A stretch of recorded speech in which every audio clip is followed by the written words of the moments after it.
LS증권 염승원 이사와 함께하겠습니다. 이사님 어서 오세요. 네, 안녕하세요. 네.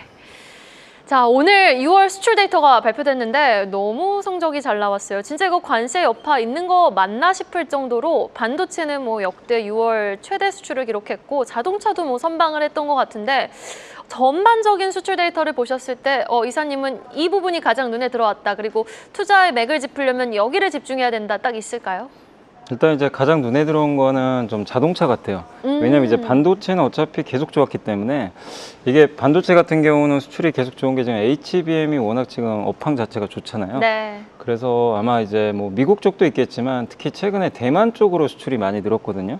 근데 그게 이제 엔비디아 이제 TSMC 통해서 가는 거죠. 그래서 여전히 그쪽은 좀 좋은데 자동차가 지금 몇 달째 지금 계속 안 좋았잖아요. 네. 근데 이번에 이제 2.3% 정도 증가를 했기 때문에 자동차도 이제 이 정도면 좀 바닥을 다진 거 아닌가 이런 좀 이제 기대감을 좀 높일 수 있는 부분인데 다만 이제 6월 수출에 대한 기대치가 좀 사실 시장이 좀 높았었어요. 그렇기 때문에 전망치에는 조금 이제 일부 미치지 못한 부분은 있겠지만 그래도 지금 관세 여파라든가 좀 불확실한 이런 상황 속에서 우리나라 수출 양대축이죠. 자동차랑 반도체가 일단 이제 돌아섰다는 측면에선 이번 좀 데이터는 좀 상당히 긍정적이고 특히 우리나라는 그동안 과거 사례를 보면 수출 증가율이 좋을 때 주가 지수가 좋았기 때문에 근데 이게 요즘에 우리나라 시장은 사실 이제 올라갔던 게 펀더멘탈보다는 그냥 유동성의 힘으로 많이 올랐잖아요. 그렇죠. 근데 여기에 숫자까지 더해지면 사실 더 좋은 거거든요. 그래서 이번 수출 데이터는 좀 우려보단 견조했다. 이렇게 봐야 될 것 같습니다. 네, 알겠습니다. 그동안 증시 부양 유동성에 따라서 올랐던 시장이 그래도 이제 수출입 데이터로 확인을 해보니 정말 이제 숫자까지 증명이 되는 펀더멘털리 좀 회복을 해봄직한 거 아닌가라는 가능성, 기대감을 좀 품게 했던 수출입 데이터였다. 그리고 자동차가 가장 눈에 들어오셨다라고 말씀해 주셨는데 삼성전자 잠정 실적 발표 앞두고 있으니까 반도체 이야기 조금 더 딥하게 한번 해볼게요, 이사님. 반도체 수출이 역대 최대 실적 견인했거든요. HBM 좋은 건 뭐 다 알고 있었지만 관세 여파 있지 않을까라는 우려감 속에서도 이렇게 성적을 낸 걸 보면은 이 선수요, 그러니까 선 구매 심리 때문이었을까요? 아니면 진짜 업황이 좋아지는 겁니까? 근데 선 수요도 있겠죠, 당연히. 왜냐하면 이제 관세가 부과되기 때문에 미리 이제 좀 사놓자라는 그런 그 바이어들의 요청도 있었겠죠. 네. 그래서 이제 그 부분을 무시하자는 건 아닌데 다만 이제 그렇게만 생각하면 하반기에는 수요 절벽이 올 수밖에 없어요.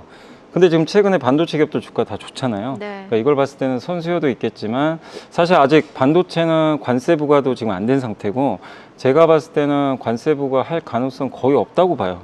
트럼프 스스로가 지금 사실 미국에서 생산도 안 되는 반도체에다 관세 때리면 더 큰 피해를 볼 수 있기 때문에 가능성은 낮고 또 거기에 지금 HBM 좀 수요가 굉장히 좋은데 엔비디아가 최근에 사상 최고가 또 최근에 메타도 사상 최고가 거기에 브로드컴 AMD까지 좋은 성적표를 내고 있는데 이게 다 공통점이 있어요. 오늘 애플 주가가 갑자기 2% 올랐거든요. 네. 그것도 AI 때문이죠. 그러니까 AI에 대한 수요는 이제 우리가 의심해서 거의 확신으로 좀 바뀌고 있는데 거기에 중심이 엔비디아 칩도 있지만 HBM이 없으면 사실 무용지물이거든요. 근데 이거를 이제 그동안 하이닉스가 독주를 했는데 물론 삼성도 이제 들어오겠죠 점점. 근데 뭐 많은 증권사분들의 이제 의견을 종합해 보면 HM은 그냥 내가 100만 장 찍고 싶다고 100만 장 찍을 수 있는 상품이 아니에요. 100만 장을 찍어도 60만 장밖에 안 나온대요. 너무 만들기 어려운데 이거는 근데 메모리 반도체 회사들한테 너무 좋죠. 그 나머지 40만 장을 중국이 치고 들어와서 갖고 가져가면 굉장히 그건 안 좋은데 그거를 누구도 그 40만 장 빈 거를 채워 넣을 수가 없어요. 만들지 못하기 때문에. 그래서 반도체 사이클이 과거랑 다르게 이렇게 좋은데도 피크아웃이 오기가 되게 어려워졌고 한마디로 이제 공급 부족, 조선주가 그렇게 좋았던 게 사실 좀 선박 공급 부족 때문이라고 저는 보거든요. 근데 이제 HBM 반도체에도 공급 부족 사이클이 장기화될 수 있기 때문에 저는 이번에 주가 상승 이런 실적 이런 부분들이 일회성이 아니라 계속 좀 구조적으로 이어질 가능성이 높다. 그래서 좀 과거랑은 다르게 이 반도체 시장을 바라봐야지 그냥 옛날처럼 항상 사이클이니까 좋을 때 팔고 이제 안 좋을 때 사고 이제 그런 반도체 시기는 좀 이제 좀 지나가는 거 아닌가 그런 좀 생각을 하고 있습니다. 반도체 전반적으로 볼 때는 SK하이닉스 뭐 영업이익 구조 이야기 나오고 되게 분위기 좋거든요. 근데 삼성전자 이제 7월 7일 실적을 발표하는데 어닝 서프라이즈 나올 수 있을까요? 아니면 겨우 그래도 다행이네 뭐 양호한 수준을 발표할까요? 근데 사실 좀 그렇지만 제가 말씀이 좀 그럴 수 있는데 뭐 안 좋게 나온다고 빠질까요? 저는 그렇게 생각 안 합니다. 오히려 안 좋게 나오면 다음이 더 기대되거든요. 근데 오히려 억지로 그렇죠. 너무 또 좋게 나오면 물론 이제 진짜 좋아지나 보다 이럴 수도 있는데 어차피 2분기 실적을 기대를 안 해요. 삼성전자는. 네. 그렇기 때문에 안 좋게 나온다고 해서 그게 나쁠 건 아니고 오히려 이제 바닥 아닌가? 이런 심리가 저는 발동할 수 있다고 보고 있기 때문에 삼성전자에서 중요한 거는 어차피 실적 악화냐 이거보다 숫자보다 결국 투자들한테 기대감을 심어줘야 되거든요. 근데 네. 그게 하이닉스는 숫자도 좋은데 엔비디아를 거의 독점하고 있고 지금도 계속 독점하고 있죠. 그러다 보니까 계속 성과 좋은데 삼성은 한 번씩 오르다가도 엔비디아 결국 수준 못했느니 뭐 이러면서 다시 제자리 걸음했는데 오늘 뭐 단독 보도도 있었지만 전영건 부회장이 직접 또 엔비디아 찾아가서 네. 읍소를 하신 것 같아요. 네. 자신 있다. 근데 그걸 떠나서 엔비디아 공급을 못해도 AMD에는 이제 공급이 됐고 브로드컴도 지금 이제 공급 가능성이 높아졌고 점점 엔비디아에서 이 수많은 빅테크들이 자체 칩을 이제 만들어서 공급을 하는데 거기에 HBM이 들어가고요. 원래 메타 HBM은 HBM이 안 들어갔거든요. 내년 모델부터는 또 여기 HBM3가 또 탑재가 돼요. 근데 삼성은 이제 그러면 기회가 많아지는 거죠. 그래서 우리가 그런 걸 본다면 뭐 혹시 숫자가 좀 안 좋더라도 거기에 연연하지 마시고 앞으로 HBM 공급사가 늘어나는지 여기에 초점을 맞출 필요가 있는 것 같습니다. 네, 이번 잠정 실적 발표에서는 구체적인 뭐 컴콜이 아니기 때문에 또 HBM 이야기는 또 뒤늦게 들릴 수 네. 있는 거잖아요. 그렇죠. 일단 뭐 숫자에 일희일비하지 말자라는 의견으로 좀 정리해 볼 수 있을 것 같고 다시 자동차 이야기로 한번 넘어와 보도록 하겠습니다. 관세 직격탄에도 불구하고 자동차도 6월 최대 실적을 기록을 하면서 좀 많은 분들이 놀라셨거든요. 특히 전기차, 하이브리드카 중심으로 6월 기준으로 역대 최대 수준의 판매량을 기록했다고 하는데 미국 관세 영향 생각보다 제한적인 건가요? 아니면 진짜 뭐 관세 영향 이제는 뭐 미미하다라고 봐야 되는 건가요? 근데 관세 영향이 없는 건 아닌 것 같아요. 어쨌든 이제 미국으로 수출은 계속 좀 구조적으로 줄 수밖에 없어요. 이 상태로 가면. 그래서 25% 관세인데 다만 이제 이거죠. 수출은 또 크게 타격을 안 받을 수도 있는 게 일단은 그 25% 비용 부담이 생기잖아요. 네. 이거를 만약에 현대차가 그냥 우리가 그냥 떠안겠다. 이러면 수출이 여기서 들어간다고 해서 그냥 25% 우리가 받겠습니다 이러면 수출은 줄진 않을 텐데 대신에 문제 이익은 감소하겠죠. 그만큼 비용이 늘잖아요. 근데 이거를 근데 가격을 전가하면은 미국 소비자들이 당연히 또 이 구매를 좀 줄일 수밖에 없고 좀 딜레마인데 그래서 이 가격 인상을 안 할 수는 없는데 25% 오른 만큼 어느 정도는 올리고 나머지는 이제 떠안는 구조. 그러면 이제 실적은 안 좋아질 수밖에 없어요. 근데 지금 주가가 그것 때문에 그동안 되게 못 갔잖아요. 네. 그래서 이제 미국에 대한 부진이 설사 있다 하더라도 그 부분에 대해서는 주가에 부정적으로 작용할 가능성은 좀 높지 않다 이렇게 보고 있고 근데 유럽은 지금 전기차가 되게 잘 팔려요. 그렇죠. 제일 무서운 게 이제 중국인데 어쨌든 중국도 잘 팔리지만 유럽은 이제 계속해서 뭐 보조금이라든가 뭐 친환경 정책을 추진하는 국가니까 전기차 쪽은 좀 나아질 것 같고 또 그리고 현대차가 그나마 좀 다행인 거 하이브리드를 되게 잘합니다. 하이브리드 수요는 여전히 높은 지금 상황인데 이제 다만 좀 한 가지 걱정은 환율이 좀 계속 떨어지는 좀 그러니까 분위기라서 또 현대차 입장에서는 네, 그렇겠어요. 그게 좀 좋진 않죠. 그래서 주도주가 되긴 좀 어렵다 하더라도 다만 이제 현대차가 사실 작년에 그렇게 실적 좋은데도 주가 못 갔거든요. 맨날 이제 피크아웃 논리 때문에 네. 그거 생각하면 안 좋다고 꼭 빠져야 되나. 제가 이제 말씀드리고 싶은 게 테슬라가 작년에 9조 벌었거든요. 근데 시총 아시겠지만 1,300조 회사잖아요.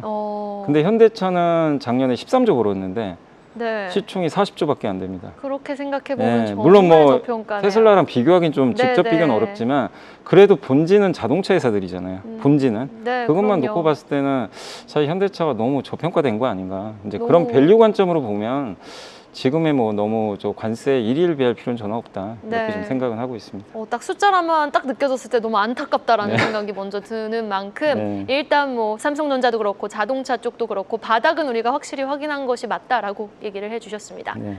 자, 그렇다면 이번 이제 6월 수출입 데이터를 보고 우리 정부 쪽에서도 되게 생각이 많아질 것 같아요. 뭐 관세 불확실성은 여전한 가운데 이렇게 해서 반도체, 뭐 자동차 선전을 해줬구나. 그런데 수출이 이제 더 잘 돼야 되잖아요. 대한민국이 잘 먹고 살려면.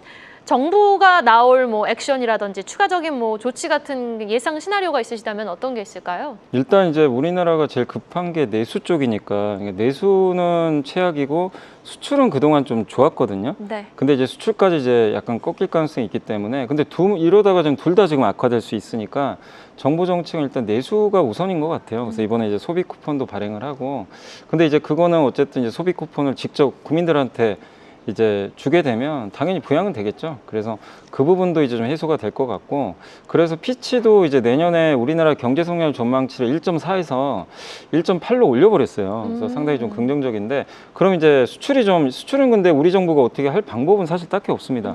해외 이슈가 중요한데, 특히 트럼프 정책인데, 다행스럽게 특히 이제 반도체는 관세를 부과 안 할 것 같긴 한데요. 문제는 자동차라고 말씀드렸는데 25%도 협상의 대상이 예전에 아니라 그랬어요. 미국 측에서. 근데 네. 어제 뉴스 보니까 이제 우리나라 정부 측에서 나온 얘기가 그것도 협상의 대상이 될 수 있다라는 식으로 바꿨더라고요.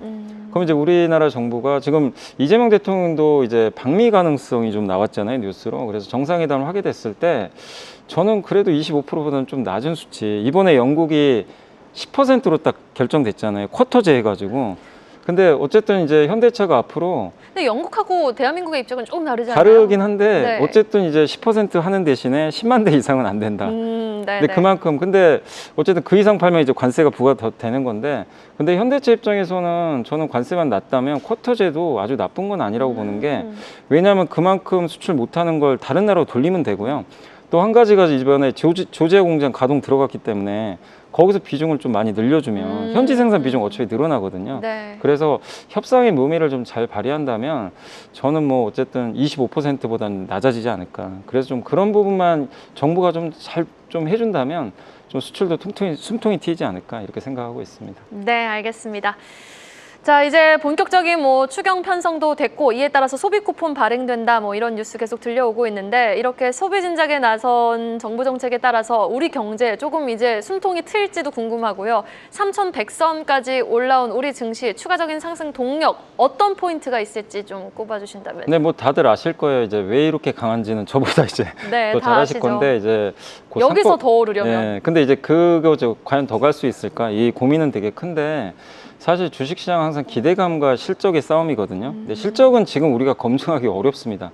그래서 지금은 기대감만 안 꺾이면 계속 오를 수가 있어요. 근데 지금 기대감 상법 개정도 이제 통과될 가능성이 상당히 높아졌고, 그다음 이번에 수출도 어쨌든 선전했고, 또 삼성전자 주가 보면 여기서 더 나쁠 것도 지금 없는 상황인 것 같고, 거기다가 어쨌든 돈 풀잖아요. 네. 지금은 무엇보다 유동성 장세거든요. 2020년과 지금은 저는 거의 똑같다고 봐요.